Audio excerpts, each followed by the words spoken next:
ಇಲ್ಲಿ ರೋಡ್ ನೋಡಿ ಫಸ್ಟ್.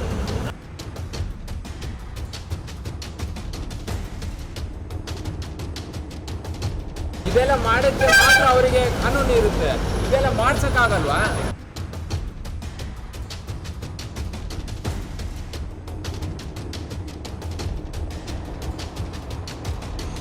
ಹುಡುಗ ಅಲ್ಲಿ ಬೈಕಲ್ಲಿ ಒಂದು ಜಂಪ್ ಆಗಿದ್ದೆ, ಒಂದು ಗುಂಡಿಲಿ ಅವನು ಅಲ್ಲೇ ಪ್ರಾಣ ಬಿಟ್ಟ. ಯಾರು ಸರ್ ಜವಾಬ್ದಾರಿ ಇದೆ? ರೋಡ್ ಕಿತ್ತೋಗಿರೋದ್ರಿಂದ ದಿನ ಆಕ್ಸಿಡೆಂಟ್ಗಳು ಜಾಸ್ತಿ ಆಗ್ತಾ ಇದ್ದಾವೆ. ದಯವಿಟ್ಟು ಮೇಲಧಿಕಾರಿಗಳು ಯಾರನ್ನ ಇದ್ರೆ ಮುಂದೆ ಬಂದು ಅದನ್ನೆಲ್ಲ ಸ್ವಲ್ಪ ಸರಿಪಡಿಸ್ಬೇಕು ಅಂತ ಕೇಳ್ಕೊಳ್ತೀವಿ.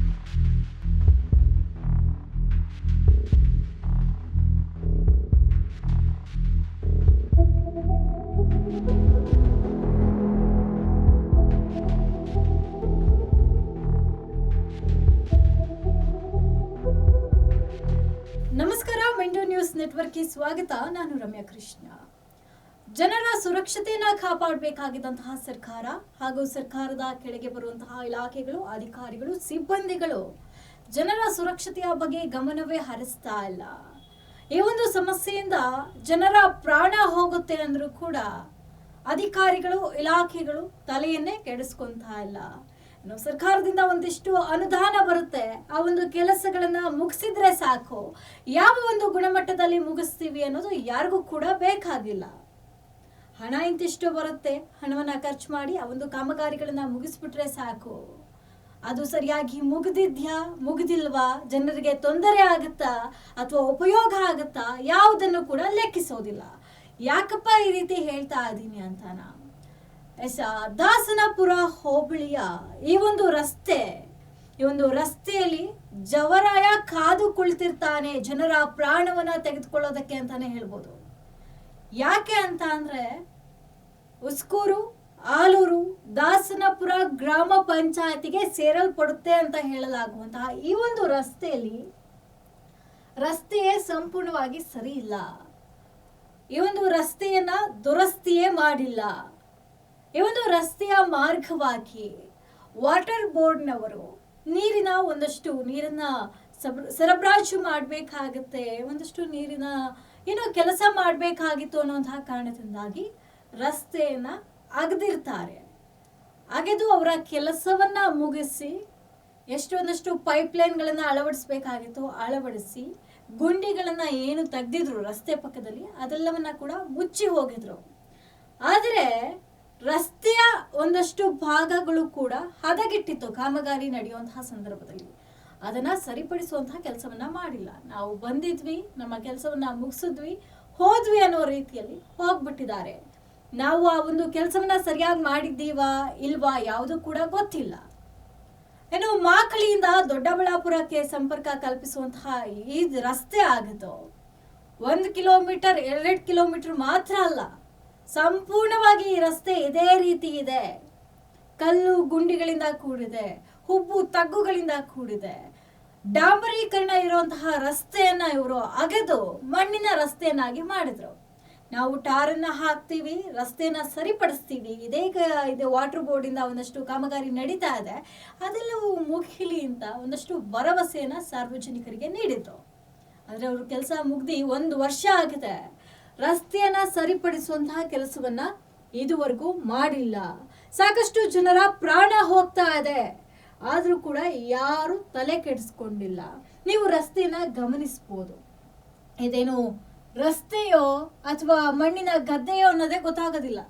ರಸ್ತೆ ಸಂಪೂರ್ಣವಾಗಿ ಕೆಸರು ಗದ್ದೆ ಅಂತ ಇರುವಂಥದ್ದು. ಅರ್ಧ ಭಾಗ ಟಾರ್ ರೋಡಿಂದ ಕೂಡಿದೆ, ಅರ್ಧ ಭಾಗ ಮಣ್ಣಿನಿಂದ ಕೂಡಿರುವಂಥದ್ದು. ಇತ್ತೀಚಿನ ದಿನದಲ್ಲಿ ಮಳೆ ಕೂಡ ಸಾಕಷ್ಟು ಆಗ್ತಾ ಇರೋ ಕಾರಣದಿಂದಾಗಿ ರಸ್ತೆ ಎಲ್ಲಿ ಒಂದಷ್ಟು ಗುಂಡಿಗಳಿಂದ ತುಂಬಿತ್ತು ಎಲ್ಲವೂ ಕೂಡ ನೀರನ್ನ ತುಂಬಿಕೊಂಡಿದೆ. ಎಲ್ಲಿ ಹುಬ್ಬು ತಗ್ಗುಗಳಿದೆ ಅಂತ ವಾಹನ ಸವಾರರಿಗೆ ಗೊತ್ತಾಗ್ತಾ ಇಲ್ಲ. ಆ ಗುಂಡಿಗಳನ್ನ ಹಾರಿಸಿ ಬಿದ್ದು ಪ್ರಾಣವನ್ನ ಕಳೆದುಕೊಳ್ತಾ ಇರುವಂತಹ ಸಂಖ್ಯೆ ಸಾಕಷ್ಟು ಆಗ್ತಾ ಇರುವಂಥದ್ದು. ಈ ಒಂದು ರಸ್ತೆ ಭಾಗದಲ್ಲಿ APMC ಮಾರುಕಟ್ಟೆ ಇದೆ, ಸುಮಾರು ಫ್ಯಾಕ್ಟರಿಗಳಿದೆ, ಗಾರ್ಮೆಂಟ್ಸ್ ಇದೆ, ದೇವಸ್ಥಾನಗಳಿದಾವೆ.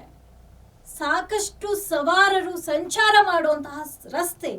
ವಾಹನ ದಟ್ಟಣೆ ಕೂಡ ಸಾಕಷ್ಟು ಇರುತ್ತೆ. ಬರೀ ಒಂದು ದ್ವಿಚಕ್ರ ವಾಹನ, ತ್ರಿಚಕ್ರ ವಾಹನ ಮಾತ್ರ ಓಡಾಡೋದಿಲ್ಲ. ಕಾರ್ಗಳು ಓಡಾಡುತ್ತೆ, ಲಾರಿಗಳು ಓಡಾಡುತ್ತೆ, ಟೆಂಪೋಗಳು ಓಡಾಡುತ್ತೆ, ಭಾರಿ ವಾಹನಗಳು ಕೂಡ ಸಂಚರಿಸುವಂತಹ ರಸ್ತೆ ಇದಾಗಿದೆ. ಆದ್ರೂ ಕೂಡ ಯಾಕೆ ಒಂದು ರಸ್ತೆಯನ್ನ ಸರಿಪಡಿಸುವಂತಹ ಕೆಲಸವನ್ನ ಯಾರು ಮಾಡ್ತಾ ಇಲ್ಲ? ರಸ್ತೆಯಲ್ಲಿ ಸಂಚಾರ ಮಾಡೋದಕ್ಕೆ ಆಗ್ತಾ ಇಲ್ಲ, ಸಾಕಷ್ಟು ಸಮಸ್ಯೆ ಆಗ್ತಾ ಇದೆ, ವಾಹನ ಸವಾರರು ಪರದಾಡುವಂತಹ ಸ್ಥಿತಿ ಉಂಟಾಗಿದೆ ಅಂತ ಹೇಳಿ ದಾಸನಪುರ, ಉಸ್ಕೂರು ಹಾಗೂ ಆಲೂರು ಗ್ರಾಮ ಪಂಚಾಯತಿಯ ಅಧಿಕಾರಿಗಳನ್ನ ವಿಚಾರಿಸಿದಂತಹ ಸಂದರ್ಭದಲ್ಲಿ ಅವರು ಉತ್ತರವನ್ನ ಕೊಟ್ಟಿದ್ದು, ನಮ್ಮ ಒಂದು ಗ್ರಾಮ ಪಂಚಾಯತಿಗೆ ಸೇರೋದಿಲ್ಲ. ನಾವು ಕೂಡ ವಾಟರ್ ಬೋರ್ಡ್ನವರಿಗೆ ಸುಮಾರು ಬಾರಿ ಅರ್ಜಿಯನ್ನ ಬರೆದಿದ್ದೇವೆ, ಮೌಖಿಕವಾಗಿ ಕೂಡ ಹೇಳಿದ್ದೀವಿ, ಲಿಖಿತವಾಗಿ ದೂರನ್ನ ಕೂಡ ಕೊಟ್ಟಿದ್ದೇವೆ. ವಾಟರ್ ಬೋರ್ಡ್ನವರಿಗೆ ಈ ಒಂದು ರಸ್ತೆ ಸೇರುತ್ತೆ. ಯಾಕಪ್ಪ ಅಂತ ಅಂದ್ರೆ ವಾಟರ್ ಬೋರ್ಡ್ನವರೇ ಆ ಒಂದು ರಸ್ತೆನ ಅಗದಿದ್ದು, ಹಾಗಾಗಿ ಕಾಮಗಾರಿಯನ್ನ ಮುಗಿಸ್ಬೇಕಾಗಿದ್ದು ಕೂಡ ಅವ್ರದ್ದೇ ಆಗಿರುತ್ತೆ. ಅವ್ರ ಕಾಮಗಾರಿಯನ್ನ ಮುಗಿಸ್ಕೊಂಡು ಹೋಗ್ಬಿಟ್ರು, ಅದರ ರಸ್ತೆನ ಸರಿಪಡಿಸಿಲ್ಲ. ಆದ ಕಾರಣದಿಂದಾಗಿ ನಮ್ಮ ಗ್ರಾಮ ಪಂಚಾಯತಿಗೆ ಒಂದು ಸಮಸ್ಯೆ ಬರೋದಿಲ್ಲ. ನಾವು ಕೂಡ ಸಾಕಷ್ಟು ಆ ಒಂದು ಸಮಸ್ಯೆನ ಬಗೆಹರಿಸಿ ಸಂಚಾರಕ್ಕೆ ಅನುವು ಮಾಡಿಕೊಡ್ಬೇಕು ಅಂತ ವಾಟರ್ ಬೋರ್ಡ್ನವರಿಗೆ ಹೇಳಿದ್ದೇವೆ. ಆದರೆ ಅವರು ನಿರ್ಲಕ್ಷ್ಯ ಯಾಕೆ ತೋರ್ತಾ ಇದ್ದವರೋ ಗೊತ್ತಿಲ್ಲ ಅಂತ ಹೇಳಿ ಈ 3 ಗ್ರಾಮ ಪಂಚಾಯತಿಯವರು ಕೈಯನ್ನ ತೊಳೆದುಕೊಂಡ್ಬಿಟ್ರು. ವಾಟರ್ ಬೋರ್ಡ್ನವರ ನಿರ್ಲಕ್ಷ್ಯ ಯಾಕೆ? ನೀವೇ ತಾನೇ ರಸ್ತೆಯನ್ನ ಆಗತಿದ್ದು, ರಸ್ತೆಯನ್ನ ಹೇಗೆ ಆಗದಿದ್ರಿ, ಯಾವ ಸ್ಥಿತಿಯಲ್ಲಿ ಈ ಮುಂಚೆ ರಸ್ತೆ ಇತ್ತು ಅದನ್ನ ಸರಿಪಡಿಸಬೇಕಾಗಿದ್ದಂತಹ ಕರ್ತವ್ಯ ಕೂಡ ನಿಮ್ದೇ ಆಗಿರುತ್ತೆ ಅಲ್ವಾ? ನಿರ್ಲಕ್ಷ್ಯ ಯಾಕೆ? ಇನ್ನು ಇಷ್ಟೆಲ್ಲ ಸಮಸ್ಯೆ ಇದೆ, ಪ್ರಾಣ ಹಾನಿಗಳಾಗ್ತಾ ಇದೆ. ಕಳೆದ ಒಂದು ವಾರದಲ್ಲೂ ಕೂಡ ಸುಮಾರು 22-23 ವರ್ಷದ ಯುವಕ ಕೂಡ ಸಾವನ್ನಪ್ಪಿದ್ದಾರೆ. ಅವರ ಕುಟುಂಬಸ್ಥರ ಗೋಳನ್ನ ಕೂಡ ಕೇಳೋರು ಯಾರು ಇಲ್ಲ. ಯಾಕೆ ಸಾವನ್ನಪ್ತಾ? ಇದೇ ರಸ್ತೆಯ ಸಮಸ್ಯೆಯಿಂದಾಗಿ ಗುಂಡಿಯನ್ನ ಹಾರಿಸುವಂತಹ ಸಂದರ್ಭದಲ್ಲಿ, ದ್ವಿಚಕ್ರ ವಾಹನದಲ್ಲಿ ಬರ್ತಾ ಇದ್ದಂತಹ ಒಂದು ಸಂದರ್ಭದಲ್ಲಿ ಜಸ್ಟ್ ಒಂದು ಗುಂಡಿ ಹಾರಿದ ಕಾರಣದಿಂದಾಗಿ ಆತನ ಪ್ರಾಣವೇ ಹೋಗಿದೆ. ಯಾರು ಕೂಡ ಕೇಳಿಲ್ಲ. ಯಾವ್ದೋ ಪ್ರಾಣ ಅಲ್ವಾ, ನಮ್ದೇನಾಗಿಲ್ವಲ್ಲ ಅನ್ನೋ ರೀತಿಯಲ್ಲಿ ನಿರ್ಲಕ್ಷ್ಯವನ್ನ ವಹಿಸಿದ್ದಾರೆ. ಇನ್ನು ಈ ಕುರಿತಂತೆ ಕೂಡ ಹಲವು ಬಾರಿ ಯಲಹಂಕ ಕ್ಷೇತ್ರದ ಶಾಸಕರಾಗಿರುವಂತಹ SR ವಿಶ್ವನಾಥ್ ಅವರು ಕೂಡ ರಸ್ತೆನ ಸರಿಪಡಿಸಬೇಕು, ಸಂಚಾರಕ್ಕೆ ಯಾವುದೇ ರೀತಿಯಾದಂತಹ ತೊಂದರೆಯನ್ನ ಮಾಡಬಾರ್ದು, ಸಂಚಾರಕ್ಕೆ ಅನುವನ್ನ ಮಾಡಿಕೊಡ್ಬೇಕು, ಜನರ ಪ್ರಾಣ ಹಾನಿ ಆಗ್ತಾ ಇದೆ ಅಂತ ಹಲವು ಬಾರಿ ಸೂಚನೆಯನ್ನ ಅಂದ್ರೆ ಆದೇಶವನ್ನ ಕೂಡ ನೀಡಿದ್ರಂತೆ. ಹಾಗಾದ್ರೆ ಶಾಸಕರ ಮಾತಿಗೂ ಕೂಡ ಬೆಲೆ ಇಲ್ವಾ? ಇಷ್ಟೊಂದು ನಿರ್ಲಕ್ಷ್ಯವ್ಯಾಕೆ? ಇಷ್ಟೆಲ್ಲ ಪ್ರಶ್ನೆಗಳು ಕೂಡ ಮೂಡುತ್ತೆ.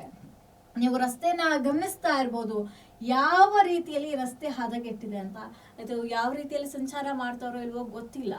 ಸರ್ ಇಲ್ಲಿ ರೋಡ್ ನೋಡಿ, ಫಸ್ಟ್ ರೋಡ್ ನೋಡಿ, ಅರ್ಧ ಅಡಿ 1 ಅಡಿ ಗುಂಡಿ. ನಿನ್ನೆ ನಮ್ಮ ಹುಡುಗ ಅಲ್ಲಿ ಬೈಕಲ್ಲಿ ಒಂದು ಜಂಪ್ ಆಗಿದ್ದೆ, ಒಂದು ಗುಂಡಿಲಿ ಅವನು ಅಲ್ಲೇ ಪ್ರಾಣ ಬಿಟ್ಟ. ಯಾರು ಸರ್ ಜವಾಬ್ದಾರಿ ಇದಕ್ಕೆ? ಇದೆಲ್ಲ ಮಾಡಿದ್ರೆ ಮಾತ್ರ ಅವರಿಗೆ ಕಾನೂನು ಇರುತ್ತೆ, ಇದೆಲ್ಲ ಮಾಡ್ಸಕ್ಕಾಗಲ್ವಾ? ಮಾಡಕ್ ಮಾತ್ರ ಅವರಿಗೆ ಅಧಿಕಾರ ಇರುತ್ತೆ. ಇಲ್ಲ ಅಂದ್ರೆ ಇದೆಲ್ಲ ಮಾಡಕ್ ಯಾರು ಬರ್ತಾರೆ?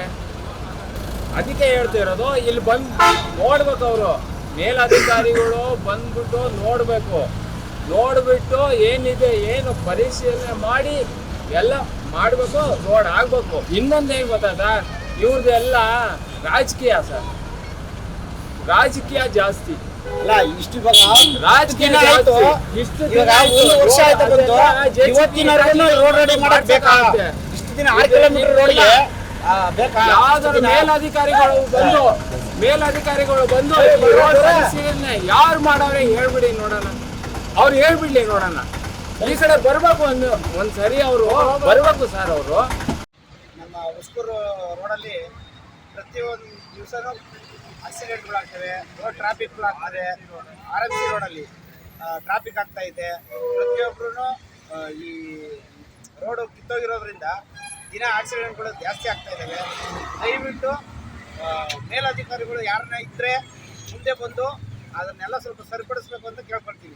6 ಕಿಲೋಮೀಟರ್ವರೆಗೂ ಮಾರ್ಕೆಟು, ಇಲ್ಲಿಂದ ಸ್ಟಾರ್ಟಿಂಗಿಂದ ಮಾಕ್ಲಿಯಿಂದ ಹಿಡಿದು ತರಕಾರಿ ಮಾರ್ಕೆಟ್ವರೆಗೂ ಡ್ಯಾಮೇಜ್ ಆಗಿದೆ ರೋಡು. ಆ ರೋಡು ಇವಾಗ ಪೈಪ್ ಹಾಕಿರೋದ್ರಿಂದ ಒಳ್ಳೇದೇ. ಆ ಪೈಪ್ ಹಾಕಿರೋದ್ರಿಂದ ಅದು ಬೇಗ ಟಾರ್ ಹಾಕಿದ್ರೆ ತುಂಬಾ ಸಮಸ್ಯೆ ಆಗ್ತಾ ಇದೆ. ಸಿಕ್ಕಾಪಟ್ಟೆ ಆಗ್ತಾ ಇದಾವೆ. ದಯವಿಟ್ಟು ಮುಂದಾಳತ್ವ ಬಂದು ರೋಡ್ ಬೇಗ ರೆಡಿ ಮಾಡಬೇಕು ಅಂತ ನಾನು ಕೇಳ್ಕೊಳ್ತೀನಿ. ಸಾಕಷ್ಟು ಬಾರಿ ಆಟೋ ಚಾಲಕರು ಕೂಡ ಹೇಳ್ಕೊಂಡಿದ್ದಾರೆ, ನಮಗೆ ಒಂದು ರಸ್ತೆಯಲ್ಲಿ ಪ್ರಯಾಣ ಮಾಡಲಿಕ್ಕೆ ಆಗೋದಿಲ್ಲ, ಸಾಕಷ್ಟು ತೊಂದರೆ ಆಗುತ್ತೆ. ಅದ್ರಲ್ಲೂ ಕೂಡ ನಿಮಗೆ ಗೊತ್ತಿರ್ಬೋದು ಆಟೋ ಚಾಲಕರ ಸ್ಥಿತಿ ಹೇಗಿದೆ. ಏನು ಎಷ್ಟು ಅವರಿಗೆ ಹಣ ಸಿಗುತ್ತೆ ಅಂತ ಅವರ ಹಣವನ್ನೇ ಪೋಲ್ ಮಾಡ್ಕೊಂಡು ಏನೋ ಜೀವನ ಮಾಡಬೇಕಲ್ಲ ಅಂತ ಜೀವನ ಮಾಡ್ತಾ ಇದ್ದಾರೆ. ಅದರಲ್ಲೂ ಇಂಥಷ್ಟು ಸಮಸ್ಯೆಗಳಾದರೆ ಯಾರು ಕೂಡ ಆಟೋನ ಕೂಡ ಹತ್ತೋದಿಲ್ಲ. ಅವರ ಅಳನನ್ನ ಕೇಳೋದು ಯಾರು? ನೀವು ಗಾರ್ಮೆಂಟ್ಸ್ಗಳಿಗೆ, ಫ್ಯಾಕ್ಟರಿಗಳಿಗೆ ಹೋಗೋವಂಥವ್ರು ಈ ಒಂದು ರಸ್ತೆಯಲ್ಲಿ ಸಂಚಾರ ಮಾಡಬೇಕು, ಅವರ ಸಮಸ್ಯೆಯನ್ನ ಕೇಳೋದು ಯಾರು? ಯಾರು ಕೂಡ ಕೇಳೋರಿಲ್ಲ. ಇನ್ನು ಸಣ್ಣ ಪುಟ್ಟ ರಸ್ತೆ, ಯಾವುದೋ ಒಂದು ಹಳ್ಳಿಯ ಮೂಲೆಯಲ್ಲಿರುವಂತಹ ರಸ್ತೆ, ದಿನನಿತ್ಯ ಏನು ವಾಹನ ದಟ್ಟಣೆ ಇರೋದಿಲ್ಲ, ಸಂಚಾರ ಇರೋದಿಲ್ಲ, ಹಳ್ಳಿಗಳ ರಸ್ತೆನೂ ನಿರ್ಲಕ್ಷ್ಯ ಮಾಡೋ ಅಂತಿಲ್ಲ. ಆದರೆ ಹೇಳ್ತಾ ಇರೋದು APMC ಮಾರುಕಟ್ಟೆ ಇದೆ, ಈ ಒಂದು ದೊಡ್ಡಬಳ್ಳಾಪುರದಿಂದ ಮಾಕ್ಲಿಗೆ ಕೂಡ ಈ ಒಂದು ರಸ್ತೆ ಸಂಪರ್ಕ ಕಲ್ಪಿಸುತ್ತೆ. ದಿನನಿತ್ಯ ಸಾವಿರಾರು ಜನರು ಓಡಾಡ್ತಾರೆ, ಆದರೂ ಕೂಡ ನಿರ್ಲಕ್ಷ್ಯ ಯಾಕೆ? ವಾಟರ್ ಬೋರ್ಡ್ನವರು ಈ ಒಂದು ಸಮಸ್ಯೆಯನ್ನ ಪರಿಗಣಿಸಬೇಕು. ನೀವು ರಸ್ತೆನ ಗಮನಿಸಬಹುದು, ಅರ್ಧ ಭಾಗ ಟಾರಲ್ಲಿದೆ, ಅರ್ಧ ಭಾಗ ಮಣ್ಣಿನ ಭಾಗದಲ್ಲಿದೆ. ಅಂದ್ರೆ ಯಾವ ಒಂದು ಭಾಗದಲ್ಲಿ ಅವರು ಆಗತಿದ್ರು ಅದನ್ನ ಹಾಗೆ ಮಣ್ಣಿನ ರೀತಿಯಲ್ಲಿ ಬಿಟ್ಟು ಹೋಗ್ಬಿಟ್ಟಿದ್ದಾರೆ. ಯಾವ ಯಥಾಸ್ಥಿತಿಯಲ್ಲಿ ಟಾರ್ ರಸ್ತೆ ಇತ್ತು ಅದೇ ರೀತಿ ಇದೆ. ಅರ್ಧ ಭಾಗ ನೀವು ಗಮನಿಸಬಹುದು. ಕಳೆದ ವಾರ ಇದೇ ಜಾಗದಲ್ಲಿ ಆ ಯುವಕ ಸಾವನ್ನಪ್ಪಿತು.